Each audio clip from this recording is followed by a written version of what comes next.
नमस्कार साथियों, स्वागत है आप सबका आपके यूट्यूब चैनल नॉलेज कॉर्नर में। फ्रेंड्स, कल देश की राजधानी दिल्ली में एक ब्लास्ट हुआ। ये आप सभी को पता होगा।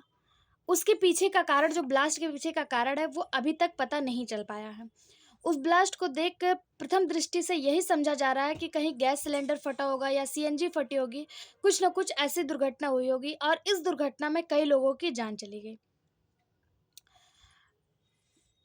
कुछ जब इसमें जांच पड़ताल हुआ तो उसे संदिग्ध हरकत की बू आने लगी, क्योंकि यह देश के एकदम प्राइम लोकेशन पे ब्लास्ट हुआ था और जो है इसमें कई लोगों की जान चली गई, कई लोग घायल हो गए। तो ऐसा लग रहा है कि इसमें कुछ संदिग्ध हुआ है। अभी जो है ये इसकी जांच होगी, अभी कुछ कंफर्म निकल कर नहीं आया है। देखिए क्या होता है। जांच जो है जांच कमेटी के द्वारा किया जा रहा है।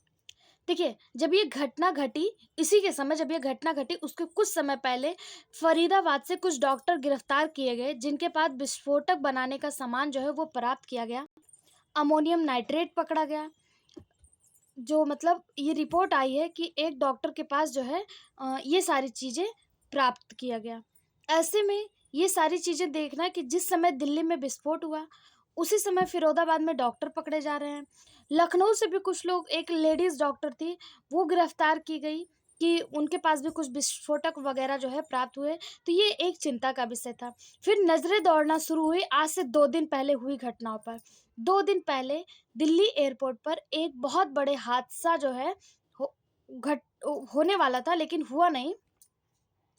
दिल्ली एयरपोर्ट पर जो हादसे की प्लानिंग की गई थी, वो हादसा ऐसा था, अगर वो घटित हो जाता तो हज़ारों लोगों की जानें जा सकती थी।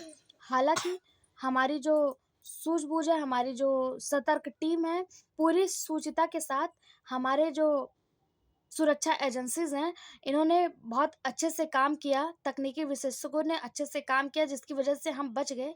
लेकिन हज़ारों पैसेंजर को बड़ा नुकसान हुआ। 6 और 7 तारीख के बीच घटना की थी क्या थी, एक बार वो समझ लीजिए कि 6 और 7 तारीख के बीच दिल्ली एयरपोर्ट पर हमारे लगभग कई सारे फ्लाइटों को उतरने और चढ़ने में जो है वो असुविधा हुई। एक बार के लिए इसको आप टेक्निकल ग्लिच कह सकते हैं, कोई तकनीकी खराबी कह सकते हैं।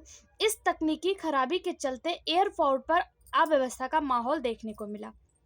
दिल्ली एयरपोर्ट दुनिया के टॉप 10 एयरपोर्ट में शामिल है।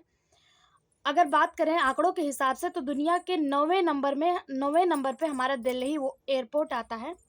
9वें नंबर का एयरपोर्ट है जहाँ पे सबसे ज़्यादा जो है यात्राएं होती हैं। ऐसे में इंटरनेशनल एयरपोर्ट और डोमेस्टिक एयरपोर्ट पर एक बहुत बड़ी अव्यवस्था पनप गई, जो हेडलाइन बनी कि आज की फ़्लाइट डिले हो गई। आज की फ़्लाइट डिले क्यों हुई? क्योंकि आज की फ़्लाइट ऐसा नहीं हुआ कि ज़मीन पे उठ के उनको ऊपर जाना था, जो आसमान में थे उनको ज़मीन पे आना था, नई सवारियाँ लेनी थी और फिर जाना था। एकदम अचानक फ्लाइट का आना और फ्लाइट का जाना रुक गया, दिक्कत करने लगा। यात्री जानने की कोशिश करने लगे कि दिक्कत क्या हुई। दिक्कत के बारे में 2 बातें पता चली। पहला, फ्लाइट्स को नीचे का एयर स्ट्रिप स्ट्रिप जो है वो दिखा ही नहीं। लोगों ने अंदाजा लगाया कि फॉग हो गया होगा, बारिश हो गई होगी, धुआं हो गया होगा। वैसे भी प्रदूषण इतना ज़्यादा है दिल्ली में कि हो सकता है कि एयर स्ट्रिप ना दिखी हो। तो आपको बता दें, ऐसा कुछ भी नहीं हुआ। हुआ क्या, एरोप्लेन जब लैंड करने की कोशिश कर रहा था, नीचे उतरने की जब कोशिश कर रहा था, तो उस पर उसका जो डिस्प्ले होता है, जिस पे विजुअल्स दिखाई देते हैं, उस पे नीचे के विजुअल्स ही उसे दिखाई ही नहीं दे रहे थे।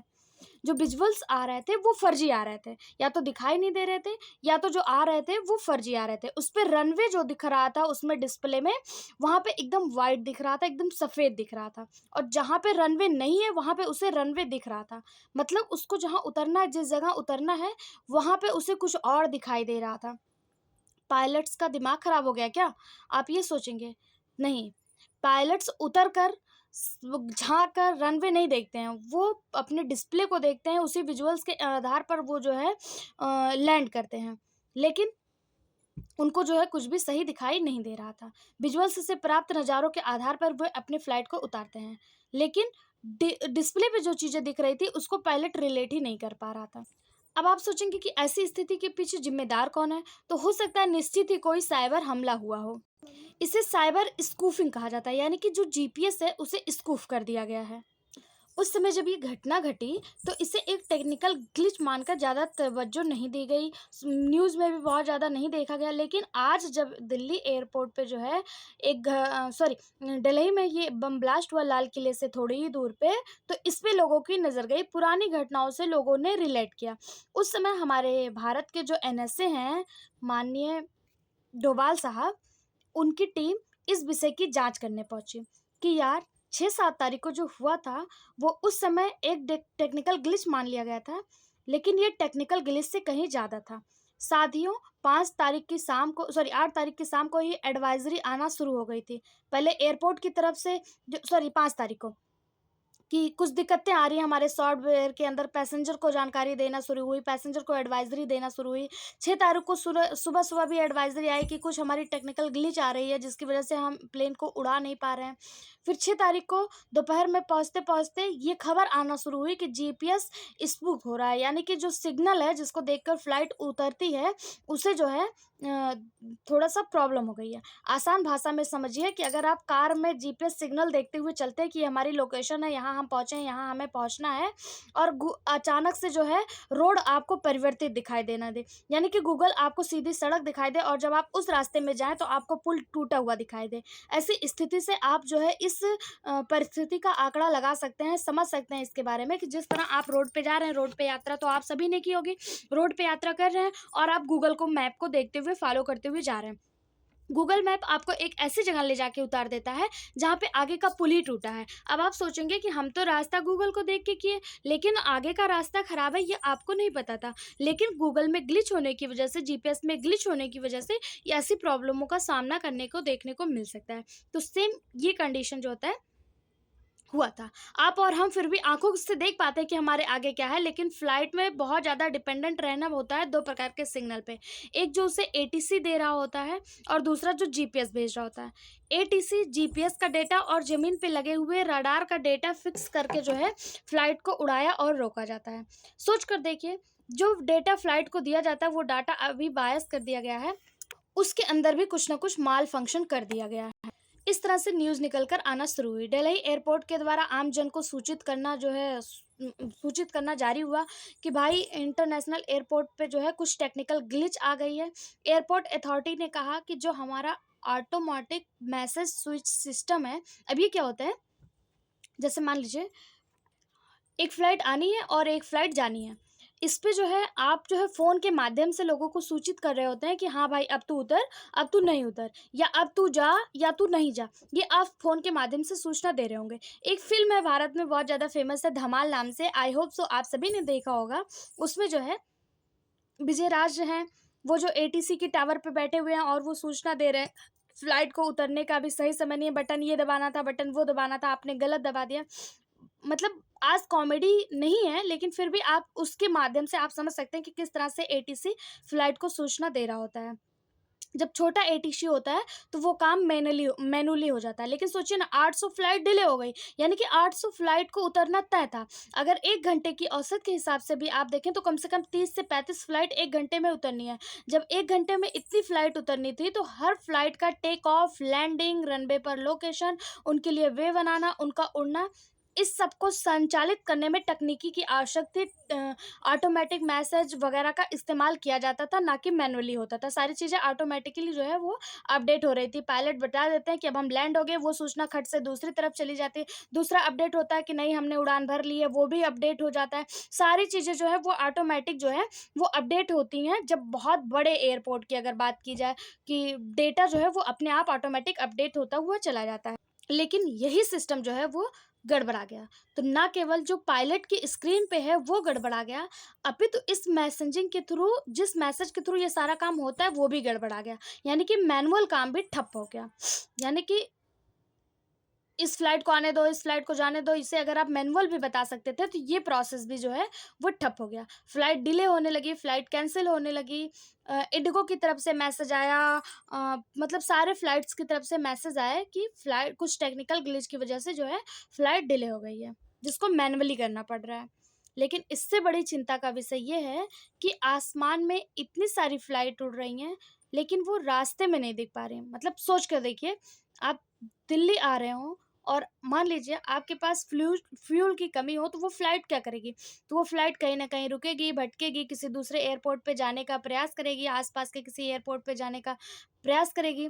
अब ऐसे में आप सोचिए कि दिल्ली जो हमारे दुनिया में 9वें नंबर का सबसे व्यस्ततम एयरपोर्ट है, वो जहाँ फ्लाइट उतरनी है, रनवे जहाँ है, उसके ऊपर गोल गोल गोल गोल घूमना शुरू कर दी हैं। उन्हें रास्ता जहाँ दिखाया जा रहा है कि आप यहाँ उतरो, वहाँ उतरने की कोई जगह ही नहीं है। वो पूरे दिल्ली के ऊपर जो है मंडरा रहे हैं हेलीकॉप्टर, एरोप्लेन, और वो उतर नहीं रहे हैं। फ्लाइट रनवे पे आने के प्रयास में है, लेकिन एटीसी जो है वो मना कर दे रहा है, क्योंकि सिस्टम जो है वो काम नहीं कर रहा है।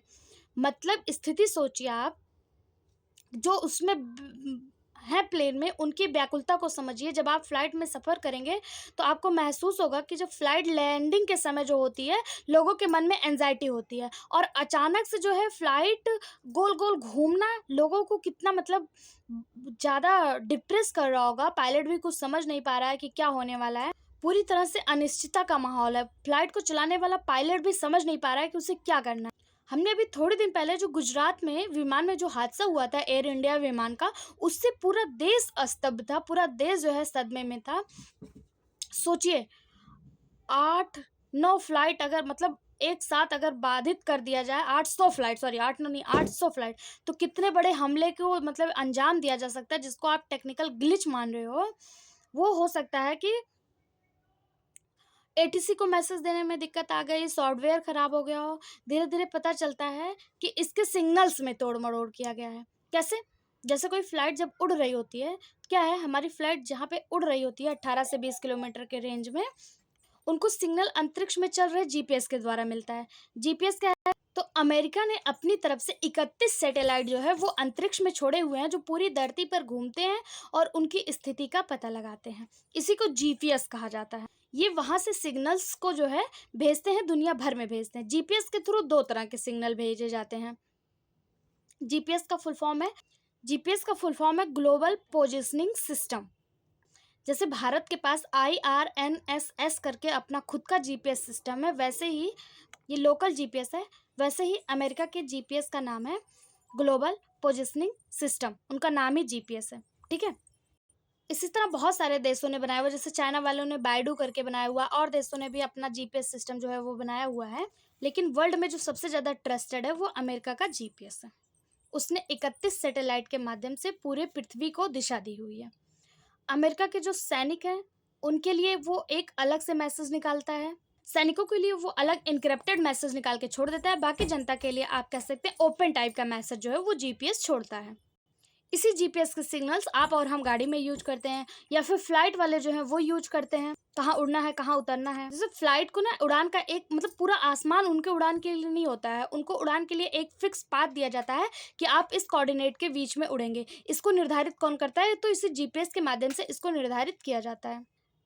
जिस तरह सड़क पर चलने के लिए हाईवे होता है, उसी तरह हवा में इनको उड़ने के लिए एयरवेज होते हैं कि इन्हीं रास्तों पर आपको उड़ना है, इन्हीं रास्तों पर आपको चलना है, ताकि दूसरी फ्लाइट आ रही हो तो उसको हम बता सकें कि भाई यहाँ पे फ्लाइट आ रही है, अभी यहाँ पे मत लाइए, क्योंकि दोनों फ्लाइट की स्पीड बहुत तेज होगी और अगर आपस में टकरा जाएंगे तो हादसे होने की संभावना होती है। इसलिए उनको एक अलग से पाथ दिया जाता है। तो बहुत कुछ पहले से फिक्स होके चलता है जीपीएस के थ्रू, जो दिख नहीं रहा है, लेकिन फिर भी ये सारी चीज़ें फिक्स होके चलती हैं। और इस जीपीएस को क्रॉस इन्फॉर्मेशन दे रहा होता है धरती पर लगा हुआ radar, radio detection and ranging तकनीक, जो इन फ्लाइट को बराबर जो है इंफॉर्मेशन देती रहती हैं। तो फ्लाइट को दो तरह से जो है सूचनाएं मिलती हैं, एक जमीन पर लगे हुए रडार से, और अंतरिक्ष से आ रहे सैटेलाइट से, ठीक। और इन दोनों डेटाओं को प्रोसेस करता है एयर ट्रैफिक कंट्रोल, जो धरती पर बना होता है। ये क्या है? तो ये एयरपोर्ट के पास बना हुआ एक बड़ा सा कमरा होता है, आप इसको ऐसे समझ सकते हैं। मतलब एटीसी का जो टावर है, अगर आप किसी भी एयरपोर्ट पे जाएं तो वहां पे ध्यान दीजिएगा, एयरपोर्ट के पास जो सबसे ऊंची इमारत आपको दिखेगी, सबसे ऊंची, वही एटीसी की टावर होती है, एटीसी का कमरा होता है, ठीक है। और वहीं से ये सारी चीजें कंट्रोल हो रही होती हैं। उसके चारों तरफ शीशे लगे होते हैं, वो विजुअली देख सकता है कि यहाँ पे फ्लाइट आ रही है कि नहीं आ रही है।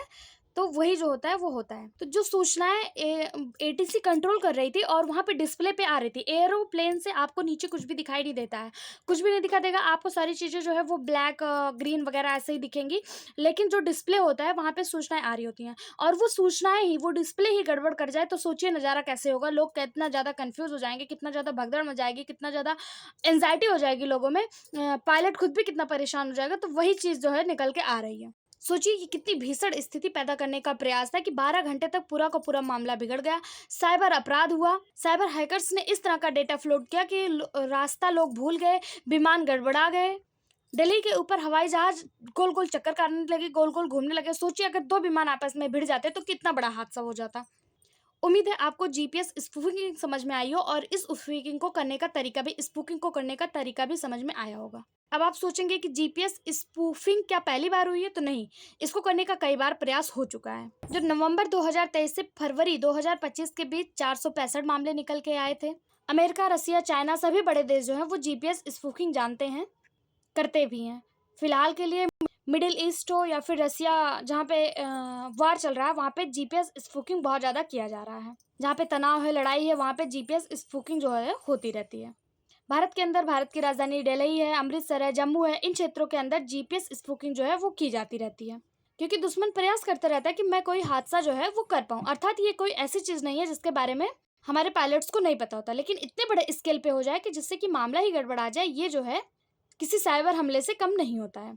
जैसे कि आप ऐसे समझिए, रूस के द्वारा जब पुतिन यात्रा कर रहे होते हैं एक देश से दूसरे देश में, या फिर कहीं जा रहे होते हैं बाई प्लेन, तो जो है उस रूस के द्वारा पुतिन को सुरक्षा देने के लिए जीपीएस स्पूफिंग कर दिया जाता है, जिससे कोई पुतिन पर हमला ना कर दे, कोई ड्रोन से हमला ना कर दे। इसलिए जो है जीपीएस स्पूफिंग जैसी घटना को अंजाम दिया जाता है रूस के द्वारा। पुतिन का जहाज उड़ रहा है, उसके पास मैनुअल कंट्रोल है, लेकिन उसके आसपास के क्षेत्रों में जैमर की जगह जीपीएस स्पूफिंग का सिस्टम जो है वो अपनाया जाता है।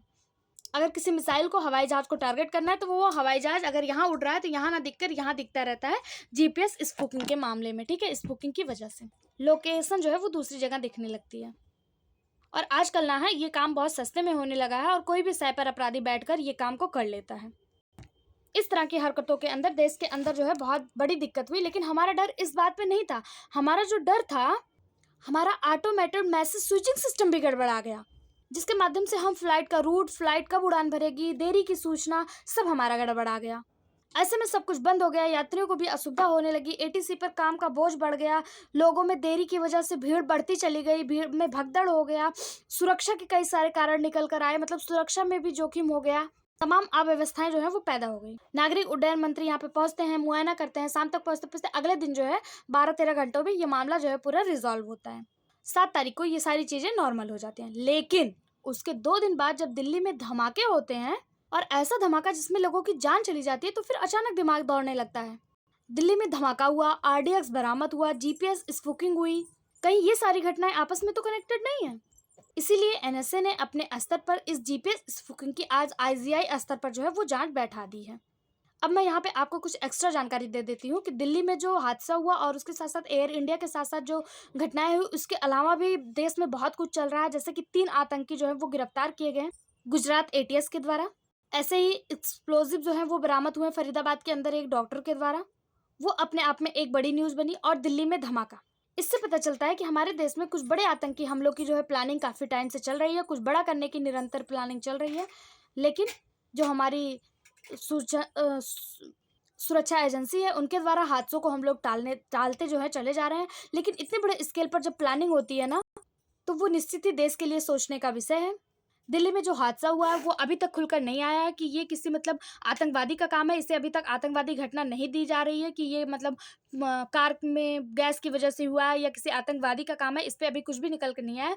जैसे ही कोई अपडेट आता है तो मैं आपके लिए लेकर आऊँगी न्यूज़। उसके लिए अगर आप चैनल पे नए हैं तो चैनल को सब्सक्राइब कर लीजिए, वीडियो को लाइक करिए और सभी दोस्तों के साथ शेयर करिए। साथ ही कमेंट बॉक्स में जरूर बताइएगा आपको ये न्यूज़ कैसी लगी। फिलहाल के लिए भारत के प्रधानमंत्री का मैसेज स्पष्ट है कि इसके पीछे के जो षड्यंत्रकारी हैं उन्हें बख्शा नहीं जाएगा। अर्थात अगर किसी का नाम निकल कर आता है दिल्ली मामले में तो उन्हें बख्शा नहीं जाएगा, जिससे जो पाकिस्तान है ना उसकी बौखलाहट जो है, अगर अगर अगर पाकिस्तान हुआ तो ऑपरेशन सिंदूर कहा गया था, ऑपरेशन सिंदूर अभी पोस्टपोन्ड हुआ है, खत्म नहीं हुआ है। तो इसमें अगर भारत जो है एक्शन लेगा तो अमेरिका भी अब कुछ नहीं कर सकता है, क्योंकि भारत जो है अगर इसमें नाम निकल कर आता है किसी पाकिस्तानी का तो भारत अपने बदले जरूर लेगा और ऑपरेशन सिंदूर को कंटिन्यू जरूर करेगा। ये हमारे प्रधानमंत्री द्वारा स्पष्ट बयान में कह दिया गया है कि अगर किसी आतंकवादी का नाम निकल कर आता है तो उसे बख्शा बिल्कुल नहीं जाएगा। ये बात उन्होंने भूटान में खड़े होकर अपने एक स्पीच में कहा है। आप लोग इस विषय पर क्या सोचते हैं? अपनी राय जरूर रखें। चैनल पे नए हैं तो सब्सक्राइब कर लीजिए, वीडियो को लाइक करिए और सभी दोस्तों के साथ शेयर करिए। Thank you.